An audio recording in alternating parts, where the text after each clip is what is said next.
Merci de rester fidèle à Cherifla TV. Mesdames et messieurs, bonsoir et bienvenue dans cette édition.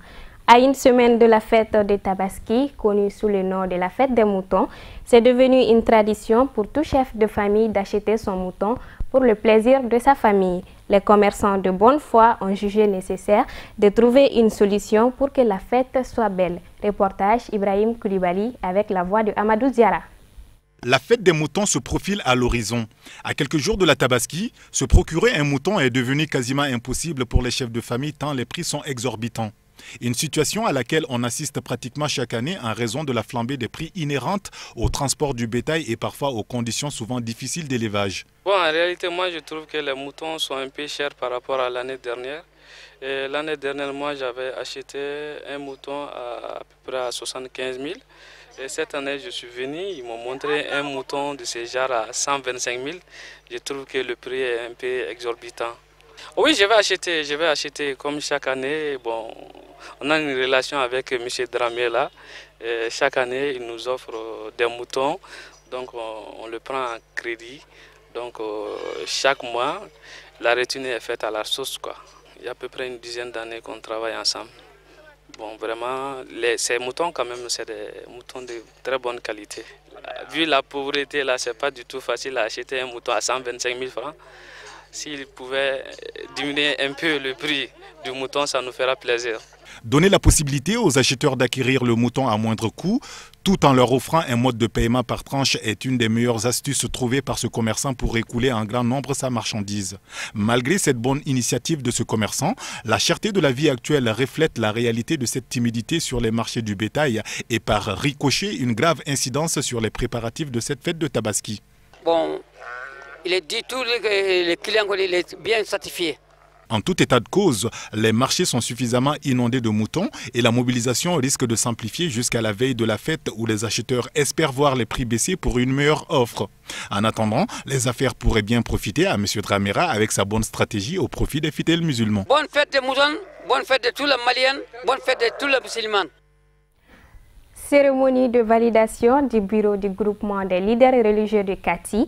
Il est composé de 79 membres. L'événement s'est tenu samedi dernier au stade Mamaïra de Kati en présence de plusieurs personnalités religieuses dont le guide spirituel des Ansar, Seyd Cherif Ousmane Madane Haïdara, Bourama Diara et Karim Samaki.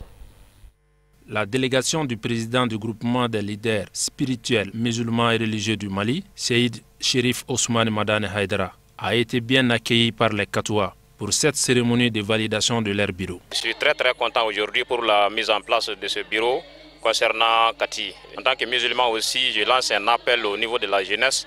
Bon, nous sommes des jeunes et puis musulmans aussi, on a qu'à se réunir, donner des idées pour qu'ils peuvent conforter la religion musulmane, montrer à la jeunesse que la religion musulmane c'est quelque chose qui est là pour le bien de tout le monde. Bon, d'abord, je peux dire que ce bureau est là, plus précisément pour la jeunesse d'abord, parce que la jeunesse c'est la base de l'humanité. Si la jeunesse est éduquée, on peut dire que notre pays a un bon avenir. Donc c'est la jeunesse qui est concernée, je peux dire. Comment préserver l'image pacifique de l'islam? C'est dans cette optique que le groupement des leaders spirituels musulmans du Mali a été créé. Je remercie la population de Kati pour cette mobilisation autour du groupement des leaders spirituels musulmans du Mali. Bon, après cette mise en place, j'ai un sentiment de satisfaction. Parce que j'ai vu la mobilisation générale de tout le monde, de toutes les autorités administratives, locales et religieuses et coutumières. Donc vraiment, les femmes sont sorties, tout le monde est sorti, donc sentiment de satisfaction. Ce que j'ai à dire aux jeunes juste, c'est de respecter les principes religieux, respecter les parents et se donner au travail. Parce que c'est seul le travail qui libère l'homme. Si on ne veut pas mourir esclave ou bien vivre esclave durant toute sa vie, donc il faut travailler. Donc celui qui travaille, qui respecte les principes religieux, qui respecte ses parents. Le groupement des leaders spirituels musulmans du Mali a un seul principe. Nous prônons un islam pacifique, un islam de paix tolérant, un islam qui vit avec les autres religions pacifiquement et qui souhaite une bonne collaboration religieuse dans la société. À l'issue de cette cérémonie, la composition du bureau local de Kati a été révélée au public. puis une validation sous la houlette du président du Bureau national, Seyd Cherif Ousmane Madane Haïdara. Au Gabon, la situation ne s'arrange pas pour le camp Bongo. Lundi, le ministre de la Justice a annoncé sa démission. Il souhaite enfin pouvoir bénéficier de sa totale liberté. Commentaire Amadou Diara. En ce début de semaine au Gabon, la situation semble bien précaire et contre toute attente, le ministre de la Justice, non moins deuxième vice-premier ministre gabonais, a annoncé sa démission en début de soirée ce lundi 5 septembre. La défection de cet homme clé dans l'appareil d'État est un véritable coup de poignard dans le dos pour Ali Bongo, car, rappelons-le, M. Séraphin Mondonga est l'un des rares à l'avoir accompagné depuis 2009 et durant tout son septennat. Pour ma part, la sécurité est indispensable à notre vivre ensemble. La paix est sacré. Tout doit donc être fait par tous pour les rétablir pacifiquement, car tous ceux qui se cassent, pillent, blessent ou assassinent sont aussi coupables et condamnables que ceux qui, par des actes d'oppression, d'atteinte à la dignité humaine, à la vie ou à la sûreté, poussent le peuple à la révolte. Si après le redécomptage, les résultats annoncés sont confirmés, le PDG en sortirait grandi et son candidat conforté, tandis que l'opposition n'aura plus à redire. Si, par contre, les résultats publiés sont infirmés, le PDG devra tirer les conséquences en inscrivant son action future dans une posture d'une opposition en quête d'une reconquête d'un pouvoir qu'elle aura été incapable de conserver, faute de faire régner parmi et au sein du parti l'unité nécessaire à faire en sorte que le PDG puisse demeurer un parti fort. En l'espèce, le président Ali Bongo Ondimba aura le loisir soit de continuer à diriger le Parti démocratique gabonais, mais en redémocratisant les règles d'organisation et de son fonctionnement, soit d'aller prendre son siège à la Cour constitutionnelle conformément à l'article 7 de la Constitution. Face à l'obstination à refuser le recomptage tout en s'agrippant par la force au pouvoir, au péril du peuple ainsi opprimé, j'ai décidé, ce jour, lundi 5 septembre 2016, d'aider le peuple opprimé à recouvrer son entière souveraineté sur le cours de la vie publique gabonaise et avec mon ONG Unité que j'ai créée.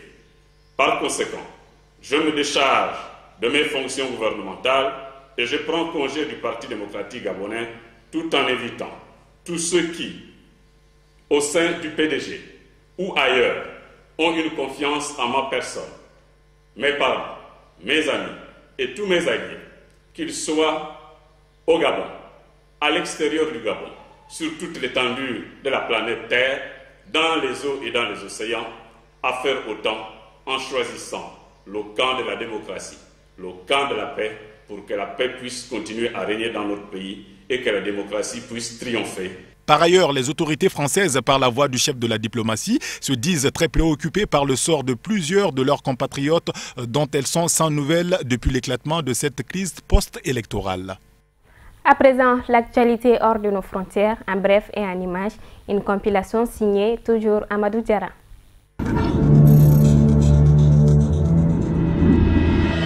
En Centrafrique, le président Faustin Archange Touadéra vient de conclure son deuxième voyage en région avec comme objectif de rassurer et de prouver que l'État est présent dans la région de la Haute-Koto, dans le nord-est du pays, une région encore largement sous la mainmise des ex-Séléka. Bria est donc la deuxième ville du pays visitée par le président depuis son élection au printemps 2016. Lors de cette visite express, notamment écourtée à cause du climat, le professeur président en a profité pour multiplier les bains de foule, rencontrer les membres de la société civile et notamment répondre aux inquiétudes des autorités locales qui se sentent abandonnées. Un peu plus tôt dans la matinée, le chef de l'État centrafricain s'est entretenu avec des responsables des groupes armés, notamment des ex-Séléka, inscrits dans le processus de désarmement, démobilisation, réinsertion, DDR. Le président a également promis de faire une visite par mois dans les régions jusqu'à la fin de son quinquennat. Au pays des hommes intègres, tous les anciens ministres du dernier gouvernement de Blaise Compaoré, du moins ceux qui résident encore au Burkina Faso, étaient priés de se présenter ce mardi dans les locaux de la gendarmerie nationale.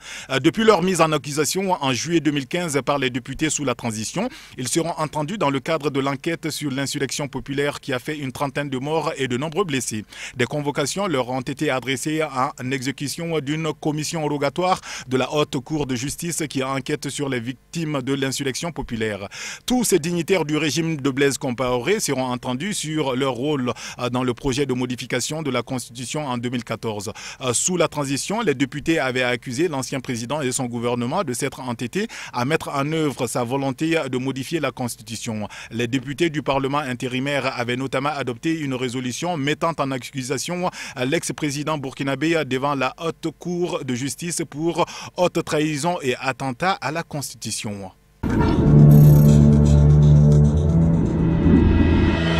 En Zambie, le président sortant Edgar Lungu va pouvoir prêter serment, malgré la contestation suscitée par sa réélection le mois dernier. Alors, la Cour constitutionnelle a définitivement validé lundi 5 septembre sa victoire lors de la présidentielle. Pour les autorités, en tout cas, le débat semble clos. Dans la foulée, elles ont fixé au 13 septembre la date de prestation de serment d'Edgar Lungu pour un nouveau mandat de 5 ans qui débute donc dans un climat tendu. Lors des manifestations de mi-août, au lendemain de l'annonce des résultats, plus de 150 personnes avaient été arrêtées dans plusieurs villes du pays.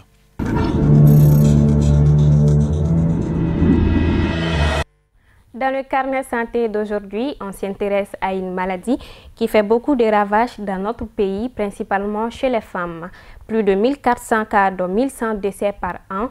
Le cancer du col de l'utérus est sexuellement transmissible et le Mali fait partie des pays qui ont le taux de prévalence le plus élevé. Suivons ce reportage. C'est une pathologie mortelle qui a fait plus de victimes dans notre pays. Le cancer du col de l'utérus est une maladie sexuellement transmissible. Les causes sont des infections répétées, la sexualité précoce, les microtraumatismes pendant l'accouchement. Elle se manifeste par des saignements au moment des relations sexuelles. Autres signes sont des pertes blanches. Une phase terrible de cette maladie est l'apparition de la fistule obstétricale entre le rectum et le vagin. Que faut-il faire quand on aperçoit ces signes? Chaque fois que ce genre de tumeur maligne se développe au corps, aux dépens du col de l'utérus, l'utérus étant cet organe-là qui est destiné à abriter la grossesse pendant 9 mois. Sa partie qui est au-dessus du vagin est ce qu'on appelle le col. Donc, chaque fois que ces tumeurs malignes se développent aux dépens du col de l'utérus, on parle de cancer du col. Aujourd'hui, la phrase magique est de considérer que le cancer du col est une maladie sexuellement transmissible. Parce qu'on sait que c'est un petit virus qui en est l'agent responsable principal. Ce virus s'appelle le Human Papillomavirus, que nous abrévions HPV. Ce virus s'acquiert au cours des contacts sexuels. La femme qui a commencé la sexualité très tôt au cours de sa vie va avoir la chance d'être en contact plusieurs fois avec le virus. Donc, la probabilité pour qu'elle développe ce cancer-là va devenir plus élevée. Pareil, la femme qui a fait plusieurs accouchements a plus de risques d'avoir ce cancer parce qu'au cours de l'accouchement, il y a de microtraumatismes qui se créent au niveau du col qui vont favoriser le fait que si le virus est présent, il peut pénétrer en profondeur dans le col et induire ces transformations malignes. Aussi, les femmes qui font plusieurs fois des infections génitales répétées sont à risque plus élevé parce que ces infections-là vont créer des microtraumatismes au niveau du col et vont favoriser le fait que le virus puisse induire ces transformations. Chaque année, au Mali, nous enregistrons en moyenne 1400 nouveaux cas de cancer du col. Pour lutter contre ces fléaux, le cancer du col de l'utérus est une maladie préventive. Elle peut être complètement soignée. Cette maladie est accessible à la prévention. Et que la prévention qui est disponible et facile à avoir chez nous, c'est ce qu'on appelle le dépistage du cancer du col par les méthodes d'inspection visuelle. Et depuis 2006, une politique générale de dépistage existe dans notre pays, dans toutes les structures sanitaires. La balle est donc dans votre camp, mes chères dames. Depuis l'année 2006, nous avons mis clairement, noir sur blanc, que le dépistage du cancer du col par les méthodes d'inspection visuelle que j'ai bien expliqué pendant la causerie, que ce dépistage doit être systématique dans toutes les structures de santé du Mali, quel que soit le niveau de la pyramide sanitaire. Fin de cette édition, merci de l'avoir suivi. L'information reprendra ses droits à 21 h avec le JT Bambara présenté par Kafouné Bachili. Bonsoir.